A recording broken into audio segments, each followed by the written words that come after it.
Okay, welcome everybody to the council public meeting for Tuesday, February the 27th. The first item on the agenda, as always, is a call to order. I get a motion, or actually, sorry, I don't need a motion for that. Just testing everybody. Motion to adopt the agenda. Councillor Tree, Councillor Davidson, all those in favor, opposed, that carries. Disclosures of pecuniary interest or the general nature thereof. No one is pecuniary interested, that's fine. And scheduled business. So we have one item tonight, which is the request for comments, official plan amendment and revised zoning bylaw amendment for 13572 and 13586 Bayview Avenue. We've got a bit of correspondence from that. And the way that this works tonight, for those of you watching online, we will have a presentation by our staff first, then we will have a presentation by the applicant. I don't think we have any delegates registered to speak tonight. I'll do that. Just be patient. Be patient. We don't have any delegates tonight, and so I don't think we'll have anybody from the public speaking, so we'll bring that back to council for council's comments. So I'm getting in trouble for not reading the public hearing statement, which is: if a person or public body does not make an oral submission at a public meeting or make a written submission to the city of Richmond Hill in respect to a proposed official plan amendment, zoning bylaw amendment, and or plan of subdivision or condominium, the person or public body is not entitled to appeal the decision of the city council to the local planning appeal tribunal and may not be added as a party to the hearing of an appeal before the local planning appeal tribunal unless, in the opinion of the tribunal, there are reasonable grounds to do so. So having said that, we will ask our staff at this time to present the application. And I think that's Sarah Mauder. Okay, welcome, Sarah.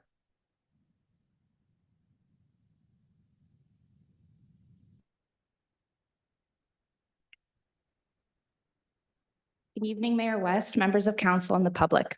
Tonight's public meeting involves official plan amendment and revised zoning bylaw amendment applications for the lands municipally known as 13572 and 13586 Bayview Avenue. Next slide, please. The subject lands are located on the west side of Bayview Avenue, north of Snively Street, and have a total lot area of 1.097 hectares. The lands are presently vacant and abut Lake Wilcox St. George provincially significant wetland complex to the north, south, and west, Bayview Avenue to the east, and a single detached dwelling to the immediate south. Next slide, please. The lands are designated neighborhood and natural core in the city's official plan and are subject to an approved official plan amendment, OPA 36, which was approved by council in July 2022.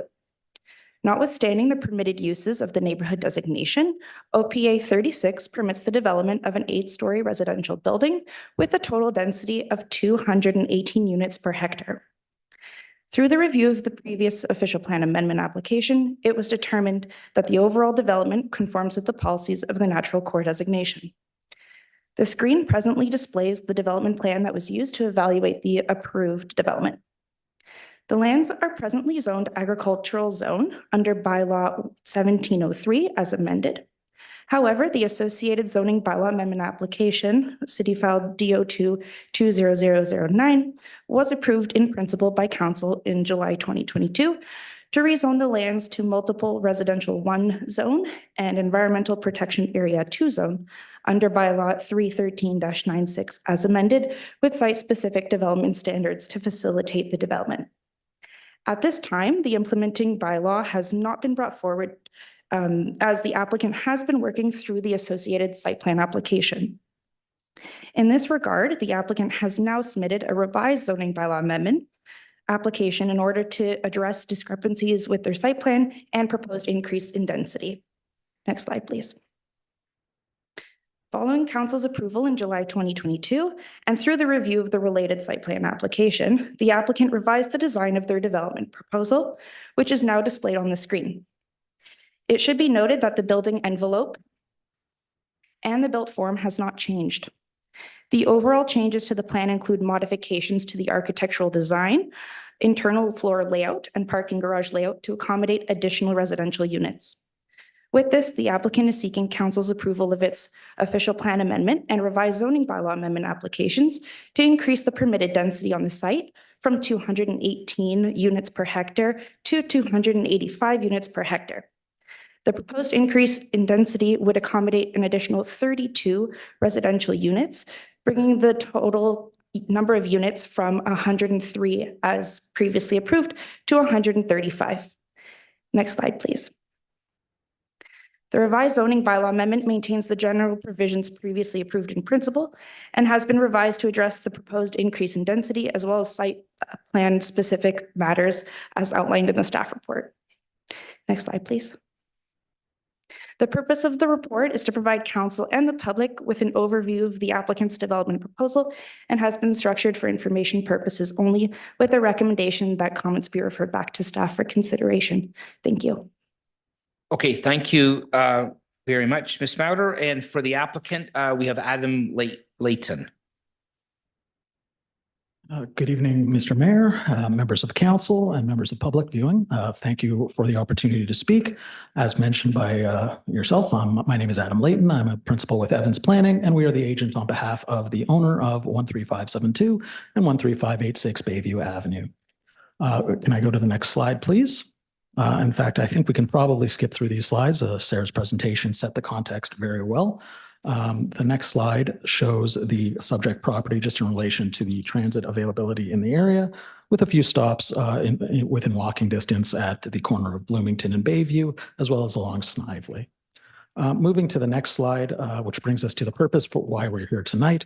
Again, we are seeking permission from council to further amend OPA 36 to allow an increase in the density within the existing building footprint, development area, and building height from 103 units or 218 units per hectare to 135 units or 285 units per net hectare. Again, there's no contemplated change to the overall building height. It would remain an 8-story building. There's no change to the development limits. Well over 50% of the property remains to be conveyed to ownership of, I believe, the city for long-term protection of the Snively wetland, including a 30-meter buffer from the main body of the wetland and a 10-meter buffer from a wetland finger. Similarly, the previously contemplated parking rate is proposed to be maintained, and of course, the supply increased commensurate with that rate to address the new units proposed. Moving to the next slide, this is a schematic site plan showing the proposed site plan as it presently is contemplated. And as noted by Sarah, I would categorize this more as a refinement of the built form through the site plan process, as does happen quite often where the processes are staggered. And what we was discovered while we were going through the site plan process, aside from updating the overall architectural vernacular, was some efficiencies in the floor plate. Which I will get to. But essentially what you see here is there's much less terracing on the south side of the building instead, and it's been pulled further north away from the residential uses to the south. The bottom 3 floors do still remain parking above grade, so there's no underground portion in order to respect the water table. All parking is above grade, and then the units are above that. So moving to the next slide, we see the updated site statistics, including the new proposed unit count, which does include a greater diversity and variety of unit types, including an increased number of larger units, including 2 and 3 bedrooms. And I would draw your attention to the gross floor area in particular, because again, what we've seen we're able to accomplish through the site plan process and the evolution of the project is actually a reduction in the gross construction and the gross floor area. And as council may be aware, obviously one of the largest factors contributing to housing cost is construction cost. It is probably the single largest hard cost. And then associated with the increased gross construction area is increased use of materials such as concrete, which do put out carbon. So by reducing and finding more efficiency with the building footprint and the building design, we are able to provide both greater housing, a greater mix of housing, smaller units, which are inherently, I don't want to say capital A affordable, but certainly hit a lower price point, and also provide more efficiency within the previously approved building footprint. And if we can go to the next slide, I have somewhat stepped on the main points on this slide, but what I'm showing here on the bottom left is particularly the terraces on the south side above the parking garage in the old design compared to the greatly simplified and pulled further north version of the new design, and hitting on those points again, that there would be increased lowercase a affordability for the smaller units that are provided, more housing options, and more efficient floor plans and layouts. The next slides are simply just showing the elevations of the design, which has been advanced through the site plan process and reflects what I feel is a somewhat attractive grid modular sort of base design. This shows the north and south elevations. Moving to the next slide, which shows the east and west. And because I gather my time is almost up, the next slides would show the cross section, including angular plane. There is still a minor encroachment into the angular plane that is consistent with the prior approval. However, it is again only affects a portion of the building containing parking. We are working with urban design staff to see how we can incorporate that into the overall architecture to make sure it is as unintrusive as possible. And similarly, we're looking at means to ensure that any area above that is greenery or not active uses, so that there's very little opportunity for overlook. The next slide, which is just a more diagrammatic massing, shows that portion of the encroachment, again, solely from the parking.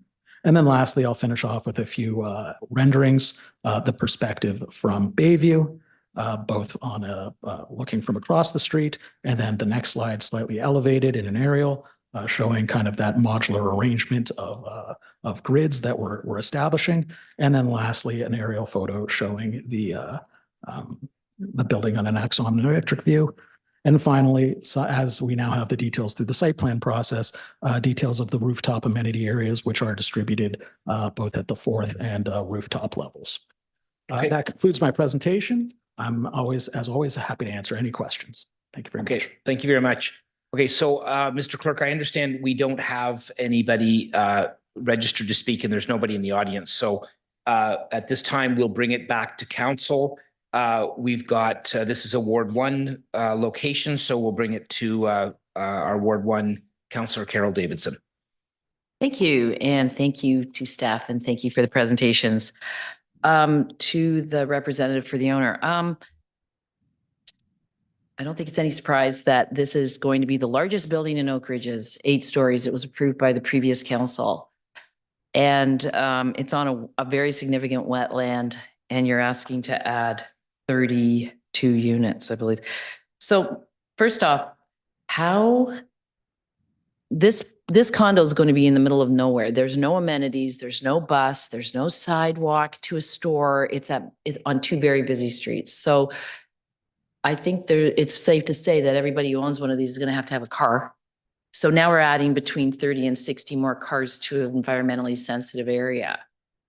Tell me what your client's going to do to help protect the environment as we just keep asking for more and more and more density, which includes more cars. And the other question I have about that is, how do you squeeze in 30 to 60 more vehicles on a planned parking garages? I'm not clear how you add things that on a footprint that already exists. Well, I could certainly attempt to answer. Not an architect myself, but we have provided the floor plans through the planning department, and I'd be happy to review. Suffice it to say, the ratio of parking is going to be kept the same as was previously approved in principle. There will be enough parking spaces, in our opinion, and generally has been accepted by staff to meet the demand. I do echo your opinion about, or your sentiment about how do we protect the wetland. It's obviously a very important feature, but I think one of the prime factors that led to the approval of OPA 36 was the fact that we've provided sufficient buffering, a 30-meter buffer from the wetland, which resulted in the development limits that we're not proposing to alter at all. And through the site plan process have been advancing a very robust reforestation and replanting plan to make sure that any impacts are mitigated to the greatest extent possible. Ideally, none. With respect to how do we, just generally reduce vehicular use, a very worthy goal. It's been my experience that generally where there is more dense development, particularly on arterial roads such as Bayview, and which is proximate to Bloomington, the more density, the more efficient the land uses are, can generally lead to a better business case to improve transit along those corridors. So in that case, this hopefully will lead to in the future some options that might see enhanced transit along those corridors. I will say one aspect that we are looking at very closely with the region has been the implementation of a multi-use pathway along Bayview past the subject property as part of the Trails Master Plan, and that is something that we continue to look at. And I believe that has been essentially a given on all of our site plans going forward. Thank you. That property is in the middle of the Oak Ridges Moraine. So there's what I can see from where I'm sitting, it's not like there's going to be a big plaza popping up. So even if there's walkways, the closest store is over on Yonge Street. So I think we can, I can't imagine that anyone living in that condo is not going to need a car. So aside from the extra parking, are these extra cars and 3 layers of parking going to affect the light pollution for a wetland that's been dark since the beginning? What are your plans to protect the environment other than planting trees as a buffer? So one of the requirements of the city's lighting or engineering standards related to lighting is that, if I'm not mistaken, dark sky compliant lighting must be implemented. There can be no uplighting that would impact the natural features or the critters that inhabit those, such as birds. All the lighting designs are reviewed through the site plan process and would be subject to comment. And if they don't meet the city standards, revision and comment through the engineering department. Thank you. With respect, I don't think that the lighting is set up for a sensitive, significant wetland. So I hope your client will go above and beyond in trying to make darkness dark at night and protect the environment. The other thing, what is lowercase a affordability? What's affordable about this building, or what's going to be affordable about this building?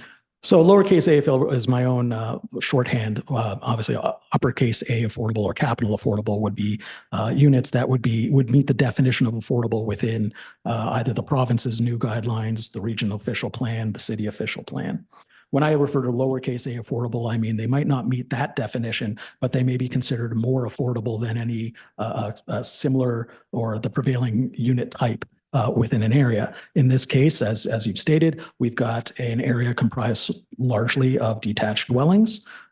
This would provide more variety and differing tenures. Again, apartments versus single detached.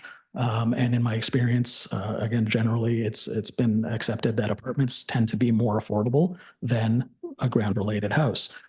Similarly, as I've mentioned, the opportunity to improve the efficiency of the built form and the floor plate has allowed us to, within a reduced gross construction area, provide more units with a greater diversity of sizes, 1, 2 plus dens, 3 bedrooms, while also using less or constructing less area, which again, once you've run through all the factors that contribute to the cost of a unit, the largest of which generally being construction costs, the more efficient we can lay out the building, the greater affordability, lowercase a, there would be.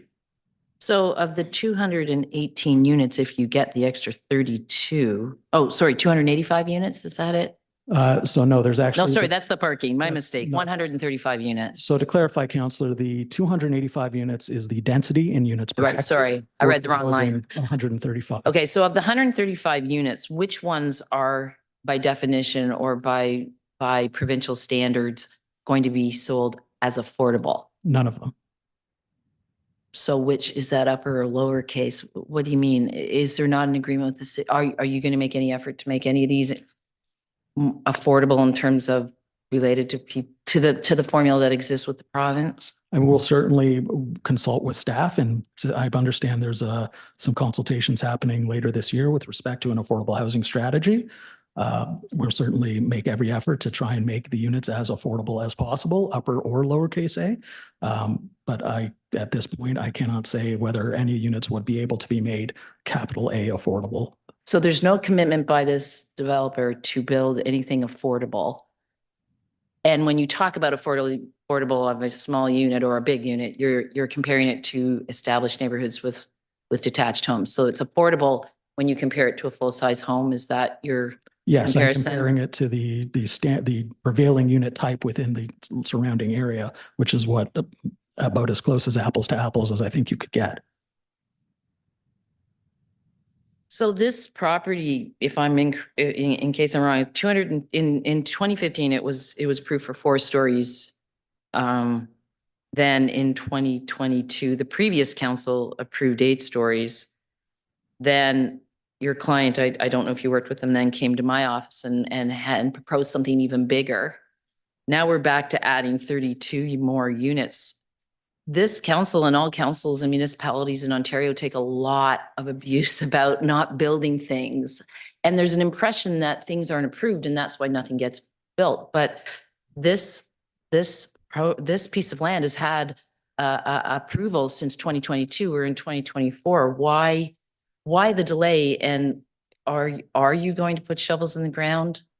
I have no reason to believe that shovels are not going to be put in the ground. Again, the intent of this updated OPA, new OPA, is simply to maximize the efficiency of the approved development block, lot, parcel, shall we say, of the property that's already been contemplated through OPA 36. I can't speak to the 2015 approval. I don't believe that was undertaken by my client or our firm. But I can say very shortly after the 2022 approval, we did move into the site plan process. And it was through that process that this greater efficiency was identified. Thank you. Okay, thank you, Councillor. And you'll move to receive all the comments and refer them back to staff. Okay, and Regional Local Councillor DiPaolo, I've got you down next, and you'll second the motion, I presume, as well? I will. Yes, certainly, Mr. Mayor. Okay. I hope you can hear me. Yep. I have an option here of video or audio, and so I'm only able to speak. I'm not sure you can see me, but happy to second. We'll go with just your beautiful voice, if not your beautiful face. So go ahead. Thank you, Mr. Mayor. So happy to second the motion to receive all the comments and refer them back to staff. And Mr. Mayor, it's not surprising that there aren't any members of the public here today. I think it's understood by everyone that this project has been approved by council. That we did go through quite an extensive process in the original approval of this building. There were a lot of considerations of the environmental concerns. The immediately abutting the wetland was something that was of real concern to council and to area residents and to our staff. And this applicant was very accommodating in working with our staff to ensure that those environmental protections are in place. I think we've got a situation now where those lively wetlands are more secure now than they were prior to the approval. So when you speak in terms of persons per hectare, the density is increasing, but the built form, the actual density is minutely decreasing here on this property. We are talking about the exact same building envelope, but the applicant is moving toward what we're trying to achieve is a relatively more affordable unit, and that's what we need in Richmond Hill, and it's specifically in Oak Ridges. There's not a wide range of options for home purchasers. Mr. Mayor, I live across the street in probably one of the most affordable homes. As a very small 3-bedroom townhome, and it's valued at $1.3 or $4 million. And we rank with Oakville as the least affordable municipality in Ontario, but I don't look at it like that. I look at it like we are the most valuable real estate in the province of Ontario, and therefore achieving the provincial definition of affordability is not always possible in Richmond Hill. And the fact that this amendment today is creating a more affordable units, creating more units and more affordable units, I think is a plus. So given that the original approval had already been given, this new iteration is an improvement because we have more units. They will be more affordable, being that they're smaller, and a new option for people in Oak Ridges that currently is not available on the market. And as to the intentions of the applicant to get built, I think we're here today because they went out to the market fully intending to build, and they saw that the market is requiring, smaller units, is requiring units that are more affordable. That there's a changing market, and they're back here today, seeking more units with us that are configured in a smaller way that is more affordable to meet that market demand. And I think that speaks to the fact that this applicant is ready to build right away, and that's what we need, Mr. Mayor, to achieve our housing targets.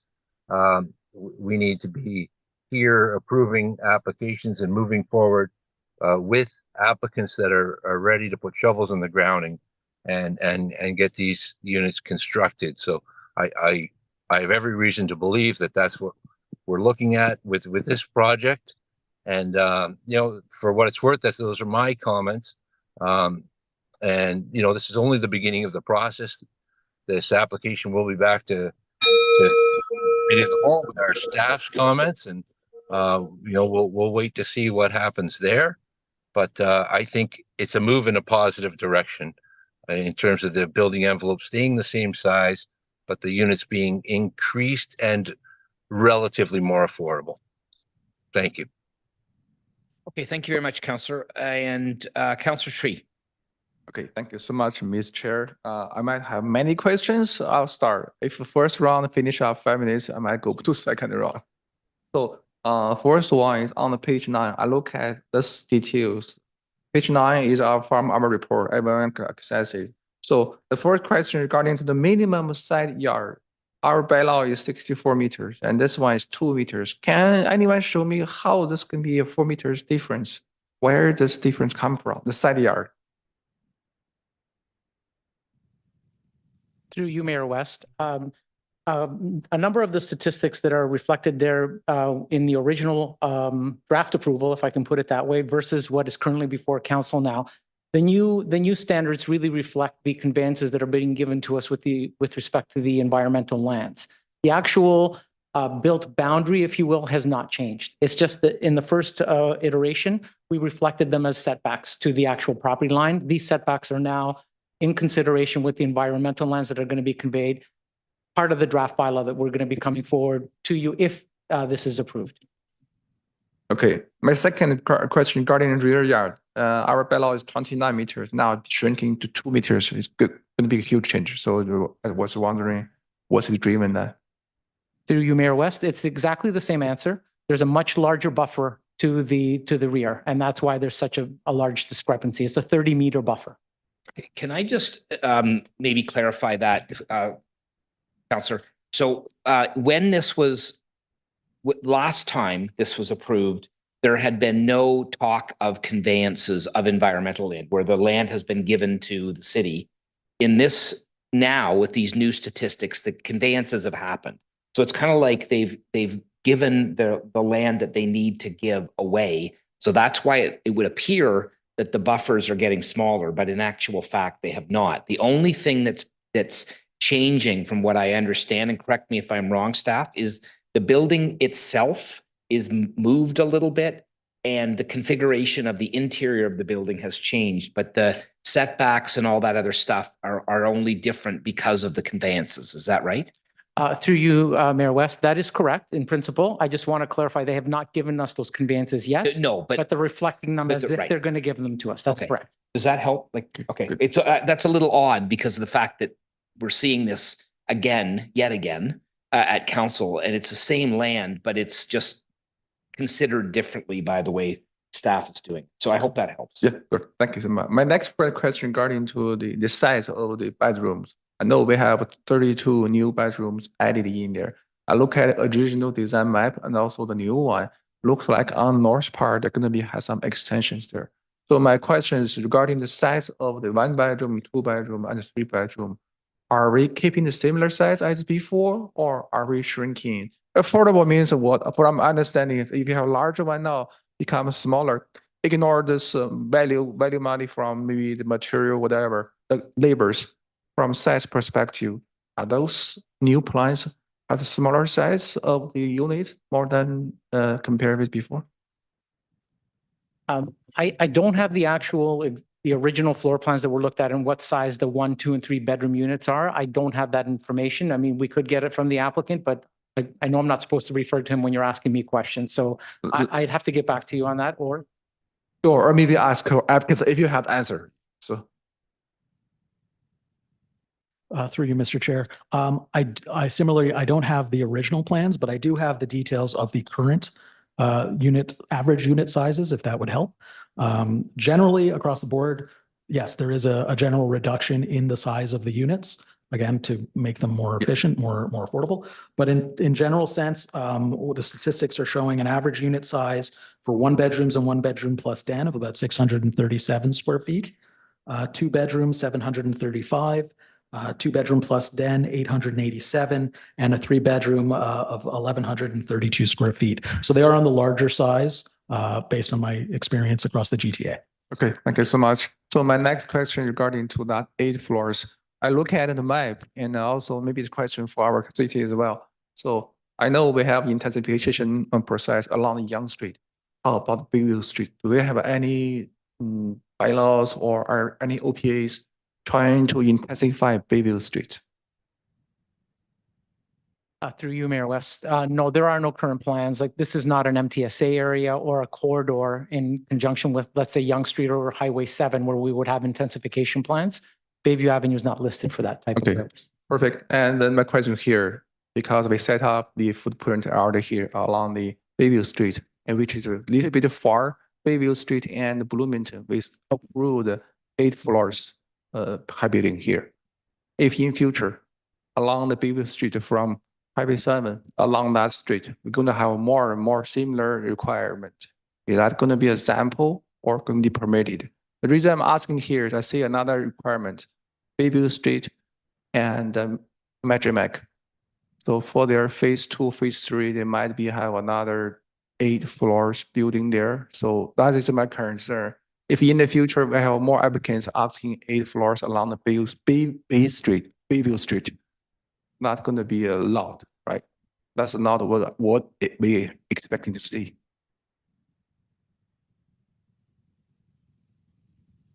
Through you, Mayor West.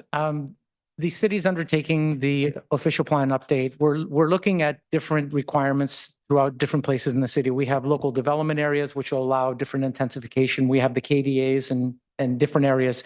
So this application, if I can put it to you this way, is not going to set a precedent, in my opinion, for development along Bayview Avenue. We will look at the areas that potentially could intensify on their own merits and in their own accord. And certainly this is not an area that we're looking for in that type of intensification.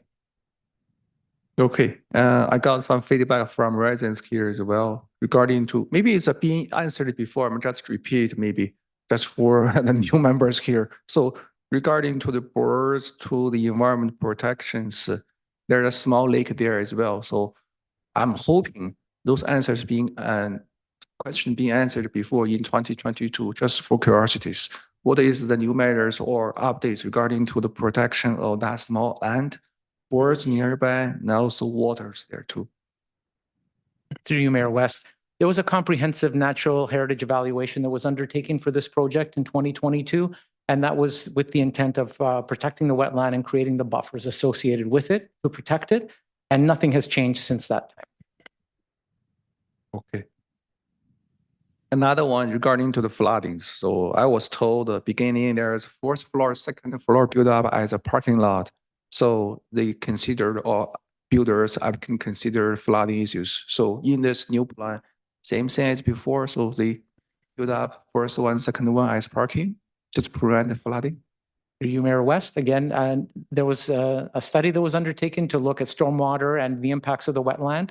And there's nothing that's changed since that time. The actual building footprint and everything else that as it was designed is remaining the same. Okay.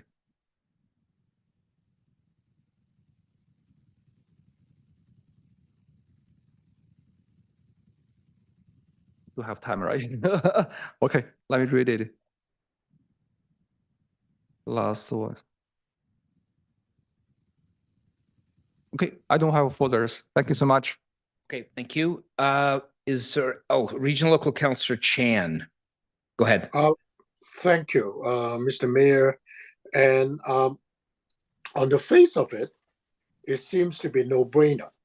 It seems, because it has been indicated before that nothing seems to be changed in terms of bill form, in terms of the everything else that the setback was raised by a previous speaker, but then, really looking at back what was being approved by the previous council. And I'm glad to see in a way that that actually the natural core policy is still being in compliance.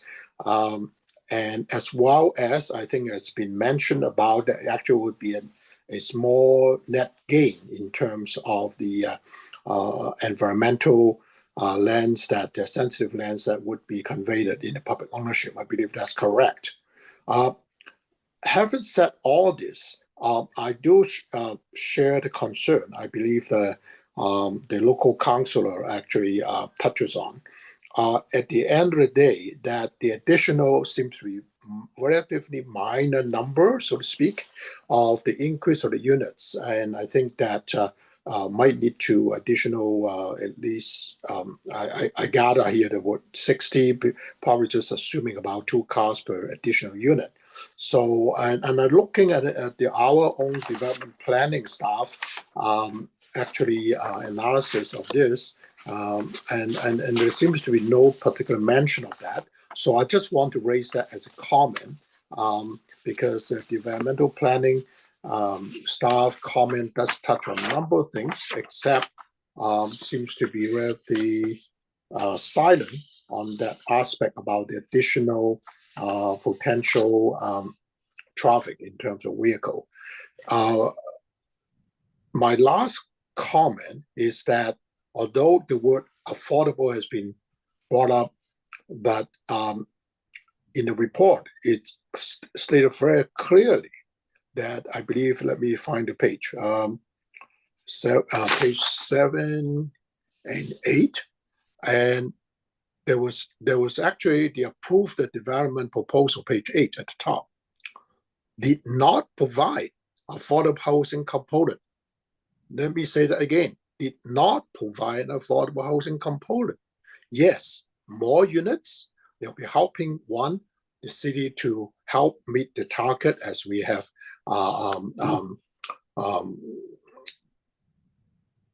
respond to the provincial ask for the housing target. Yes, with the builder would put the shovel on the ground as soon as can be, it will help to meet those housing targets and also increasing the number of units for people that will want to have affordable house. But I honestly did not hear, and I think the local council, if I remember correctly, did ask it, the applicant's agent, and I think the sense I got is there's no commitment based on the responses what we're hearing today. So I'm just going to put my comment in here. Yes, there are more units. It helps to address somewhat, no matter in a minor way, additional units for help the city to meet the target, and hope that the builder would put a shovel on the ground sooner than later, and some of the things on the site plan application will address some of the other issues. But I think it should be very clearly set in the record, and that's what I'm saying on page 8 at the top. It's not going to provide affordable housing component, period. Thank you. Okay, thank you very much. Anybody else? Councillor Thompson? Thank you very much. Also, I'd like to thank the staff for the presentation and the delegate on behalf of the applicant for their presentation as well. I have a number of concerns that I've raised with staff since this came forward, and they've been extremely helpful in trying to address a number of the concerns that I have raised. One of the concerns that I raised is that when the previous application was approved in July of 2022, subsequent to that, in November, there was an identification of fluctuations in the water levels of the Snively wetland area. And at that time, it was determined that an assessment needed to be done. And that my understanding is that assessment is still ongoing and that they expect that to be finalized by the end of this year. And so I asked, how does this actually impact with this particular project? Has this been considered? And I know we've been hearing that saying, well, nothing's changed, but I would say, that in order to qualify that statement, perhaps staff could actually expand upon how this is being handled, based on that assessment that is still ongoing. Through you, Mr. Chair, Mayor West, to Councillor Thompson. So the Snively Wetland Environmental Assessment, you are correct, that was initiated, and a very high level answer here, it was initiated because of the fluctuating levels in the water. And the assessment is still ongoing, but the preliminary findings are that it is due to some sort of a blockage through the culvert that's there, which will be reviewed and assessed and fixed. With this development in particular, in terms of stormwater and how that would affect this development, this was assessed through the July 2022 previous approval, and it has been determined the applicant will be required to provide on-site stormwater management, and that is something that they have provided to us. Seeing as how this is now additional units, there will have to provide us with additional information. But for the most part, the preliminary stormwater management strategy that they have provided to the city up till this point does actually, it has on-site stormwater storage that then gets redirected and diverted to the Bayview stormwater system. So in fact, with this development, they are proposing to have the stormwater diverted away from the wetland to in fact not make any situation exacerbate the current situation with the Snively wetland. Thank you very much. Through you, the chair, I definitely appreciate that answer. And I think it was good for the public to actually hear that. One question I do have is in regards to this proposal. I was looking through to see, okay, what actually prompted, to come back to council and want to make additional changes. And I looked through this report. The only thing I can find is on page 6, paragraph 2, where it states to accommodate changes to the architectural design. Nowhere do I find some sort of reason that explains why this was necessary. Perhaps, something coming up in the site plan that this is why the design changes were required. Perhaps the applicant might be able to speak to that. I will certainly try through you, Mr. Mayor, to Councillor Thompson.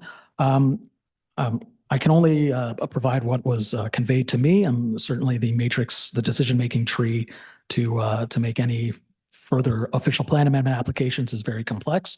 But my understanding is, again, it was through the site plan process when we really got into the nitty-gritty of the detailed design. There was increased efficiency determined. And then similarly, once the marketing efforts were, or at least my understanding is once the marketing efforts were initiated, there was some findings that smaller unit sizes would be better absorbed by the market. And thank you. And through you, the mayor, let's talk a little bit about the sizes then. So it seems to me that on the previous proposal, in terms of family size units, we're looking at a 20%, of the total would have been family sized units. Now, what I'm reading in the report says that family size units will only be 8% now. So I'm a little confused because in the presentation that the applicant brought today, and I'm not sure which slide it was, it showed a number of different, bedroom mixes. Maybe you can bring that back up, but I'm not sure how that came out to 8%. Could somebody perhaps give us some indication on that?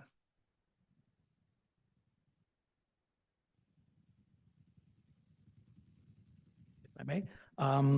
It would be the development statistics slide, if you want to bring my presentation up, which is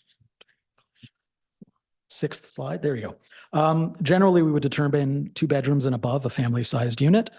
So in this case, we have 11.9% 2-bedroom, 24.4% 2-bedroom plus den, and 8.1% is the 3-bedroom unit, the proportion of 3-bedroom units.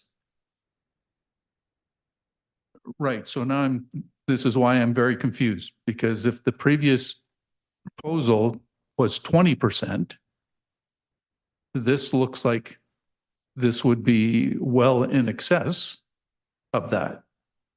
I'm confused why the report says 8%. It might be referring to just the new provision of 3-bedroom units. Okay. Maybe we can verify that as we move forward. Thank you. I would like to make I would like to make a few general comments if I could, but might have to go into a second round. One of the things that was brought up is that this has been before council a couple of times, and I know the agent said that they weren't actually involved in the one from 2015, but you weren't 100% sure if it was still the same owner that was involved. All I can say is that what the records that I've been able to look up says that the last time the property was sold was 2008, and that although it's changed in terms of title a few times since then, it doesn't seem like the property has ever been sold. So although the you know what, I'll wait until we get to a second round. Thank you very much. Okay, anybody else on the first round? Okay, I have a few comments. So I want to just be clear. Actually, let me ask a couple of questions first. Can I get staff to weigh in on just clarifying? So what I understand is that there are no units in this development at all that would meet the affordable definition that we would consider affordable, the province's definition, however we want to talk about that. Is that correct? Through you, Mayor West, that is correct. Okay, and there were no units in the original either. Through you, Mayor West, that is also correct. Okay. I'm not used to being correct 2 times in a row, so that's fantastic. Okay, so and do we have any provisions in the official plan in an area like this to require affordable housing in a situation like that? Through you, Mayor West, what applies here is the official plan policy that 25% of the units sold within the broader area are to be affordable. It doesn't specify where, it doesn't have to be on a specific property as long as the target is met over the broader area. Yeah, I don't know how you're going to do that in that area because most of the land in that area is single family homes and they're not going to be meeting any definition of affordable. So how does that work? Through you, Mayor West, the broader area is actually the city as a whole. It's not just not the neighborhood. It's a larger target. Okay. All right. Okay. So I just want to be clear. I was not in favor of this when it came up in 2022. I voted against it, and I recognize that I did not have the majority supporting me on that one.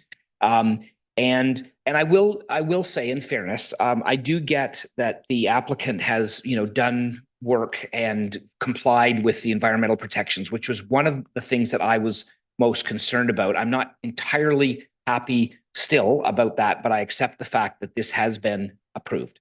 So the previous approval is in effect, and they could build what we approved in the last time.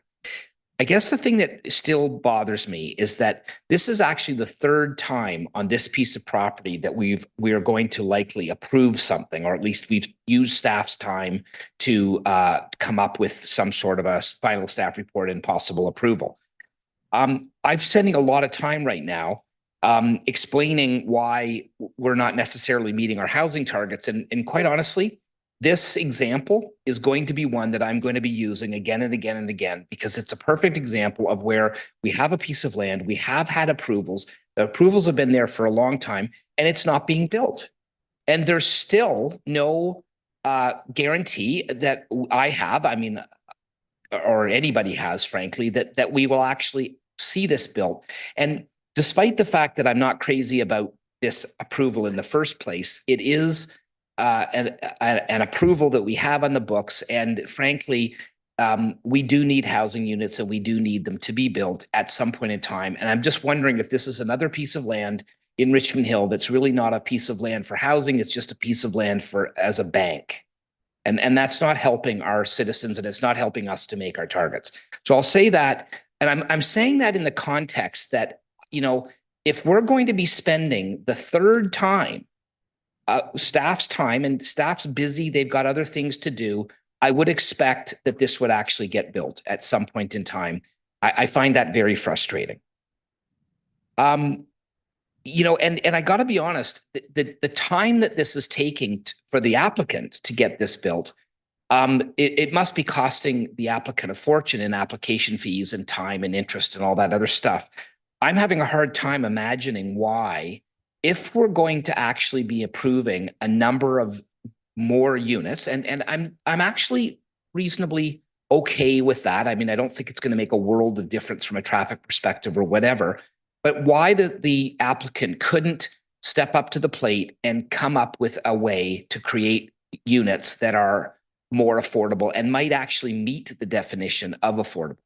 And I realize that we unfortunately don't have any way to compel that to happen, but I would like the applicant to sharpen their pencil and make sure that they do everything in their power, and that staff holds them to account to see if we can get some housing that does meet the affordable. There's all kinds of ways to do that, and ways to do it creatively, and I think we need to explore that. And frankly, given the amount of time that we spent on this particular application in this land, I think that you don't owe us that, but I think that it would be really great if it would be a really nice gesture if we could see that happen. Anyway, I think I don't really have a lot more to say about this. On the one hand, this is really not that big a deal. It's just adding some more units. I appreciate the fact that it's not, the footprint is not expanding. We're not eroding any of the environmental protections that were put in place. But I really think that this, to me, is unbelievable that we would be dealing with the same, and yet another approval on the same piece of property for the third time. Like I'm shaking my head about this. I can't believe that when this was approved in 2022, that the applicant wouldn't have known that they needed to change the unit count. So those would be my my comments. I think we have a second round request from Councillor Thompson, right? Okay, go ahead. Thank you very much. Through you, the mayor, you've actually summarized a lot of what I was about to go forward on. So I do want to expand a little bit. And when I look back to the official plan amendment that was provided for back in 2015, that was subsequent to what I would have considered a very egregious application that came forward initially, because it first came forward in 2011 before it finally resulted in a 4-story, I think the Ward 1 councillor said 4 stories, 48 unit building, but they started out looking for 6 stories when at the time 4 stories was the maximum. It was definitely not an appropriate place for mid-rise development, and in my opinion, it's still not. it didn't keep with the low-rise residential uses identified by the neighborhood designations. And these are the things that really get me, that we spend all this time and official plan amendments and so forth to, and just the official plan itself. Lots of minds go into the requirements for that. And right off the bat, this is what we get, is people coming in with these egregious applications. At any rate, what occurred is that, from what I can see from my history, is that after getting that approval in 2015, the applicant tried to sell the properties, and that they thought they had some deals and two separate deals, one in 2016 that fell through and another one in 2018 that fell through. So I believe we're probably still looking at the same applicant out of all three of these applications that have come forward, which as you've noted, Mayor, this is the type of stuff that just has to stop,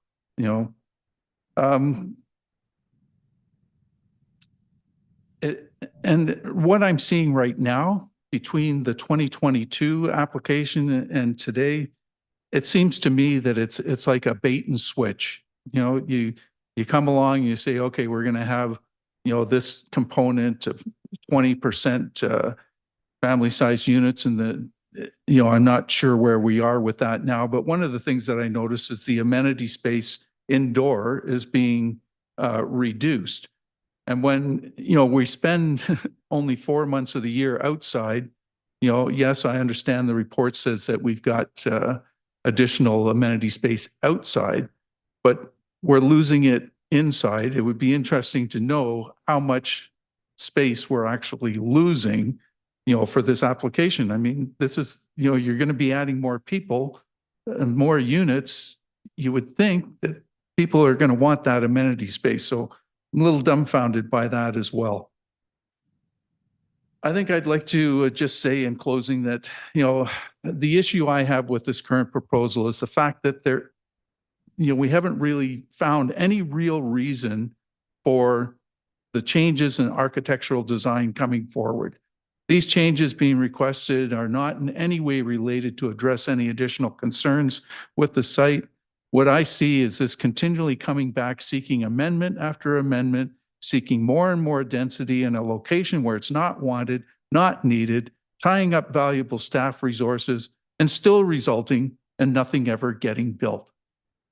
I recognize that if you bring this application forward, and should this council decide to turn it down, which would be my preference, that this will likely end up at the Ontario Land Tribunal.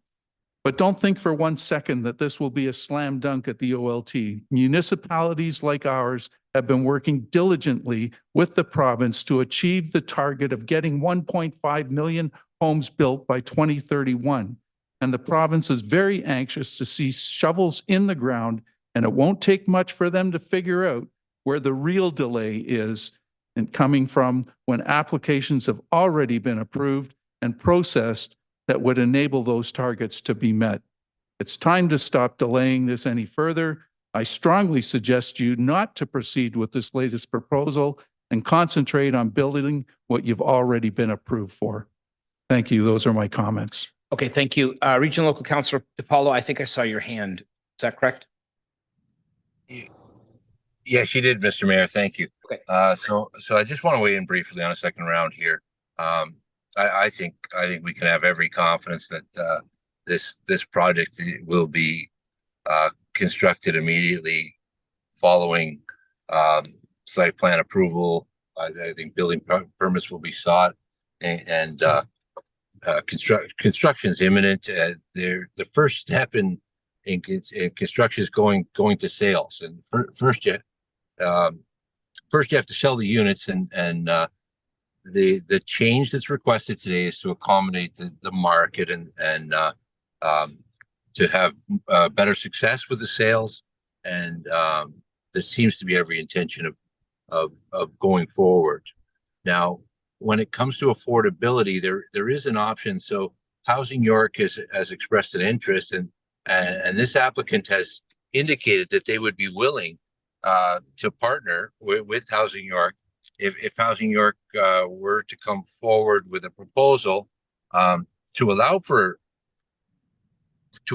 units to be offered at an affordable rate, or to become part of Housing York's program, where there's to 20,000 people on a wait list, but Housing York has an intention to spread out the units that they make available, and there's not many options in Oak Ridges, in the north part of Richmond Hill, and in this area, and that is why they've shown a desire, and this applicant has stated that they're willing to accommodate a request by Housing York and to enter into an agreement. So that the fact that they're not concerned at all about affordability is inaccurate on that basis, and that's not something that that others would know unless you're on the board of Housing York, as I am.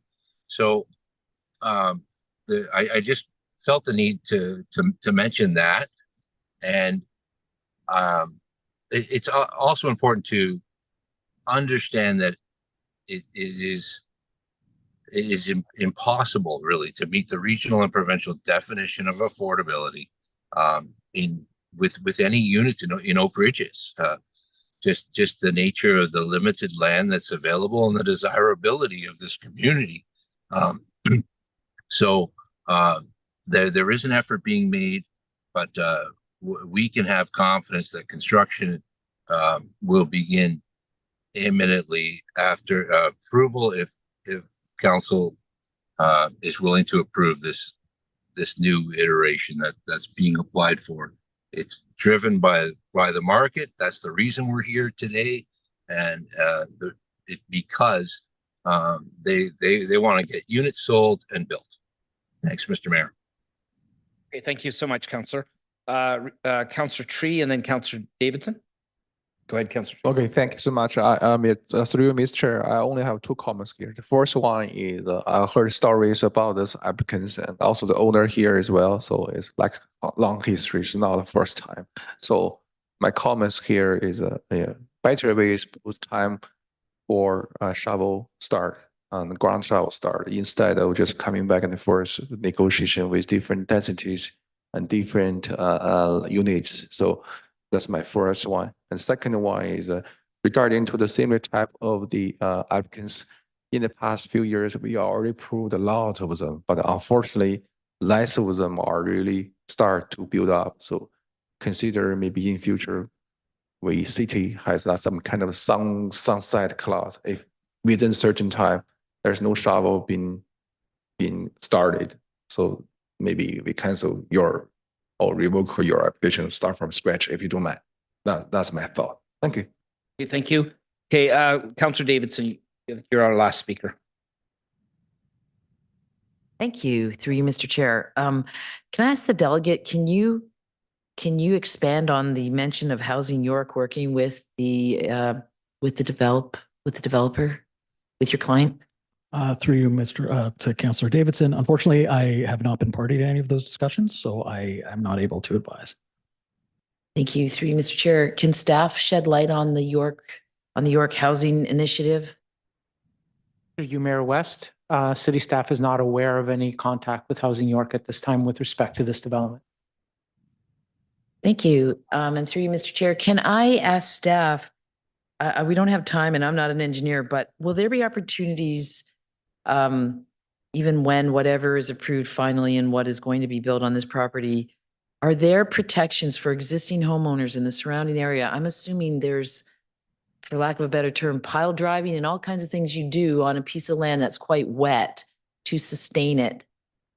And my question is, what, if any, protections are there for existing homeowners in and around the Snively wetland to ensure that there's no damage to their homes as construction continues? Will we, as a council and myself as the direct ward councillor, have an opportunity to hear that protections exist and are checked on, or inspections or whatever it is, to make sure there's no damage to existing structures in and around the Snively area?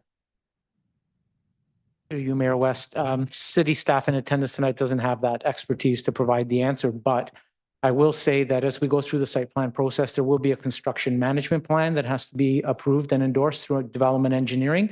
And there are bylaws in place to govern things through the construction process. So that is one of the stages that they would have to go through to get their final approvals. That's all my questions. Thank you. Okay, thank you. I just want to be clear on a couple of things.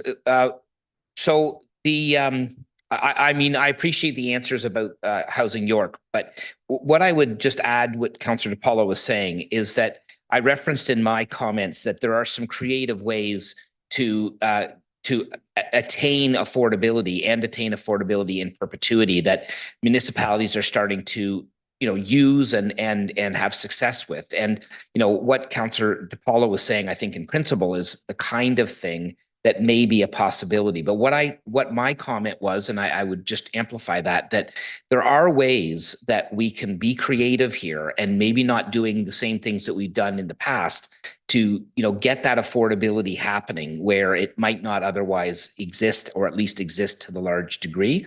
And I'd like to see us explore some of those possibilities. And with regard to what Councillor Tree said, I agree. Like part of the sunset clause thing here would be good to have. Unfortunately, we don't really have that jurisdiction at the moment. But I can tell you that in some of the last meetings that we've had with the provincial government and with the Ontario Big City Mayors, that is being looked at as to how we can get approvals that are done, and then within a period of time shovels go in the ground, or there is a ramification for it not happening after a certain period of time. But anyway, thank you, colleagues and staff and the applicant, for the discussion tonight. I think we covered a lot of ground, and I think we had some good perspectives on this particular application. And I know that the motion we have in front of us is for all comments to be referred back to staff, which we are going to be voting on in a moment. So all those in favor of that? Okay, opposed, and that carries unanimously. Thank you very much. And now we need that magical moment where we vote to adjourn. Councillor Thompson, Councillor Davidson, all those in favor? Opposed, that carries unanimously as well. Thanks very much.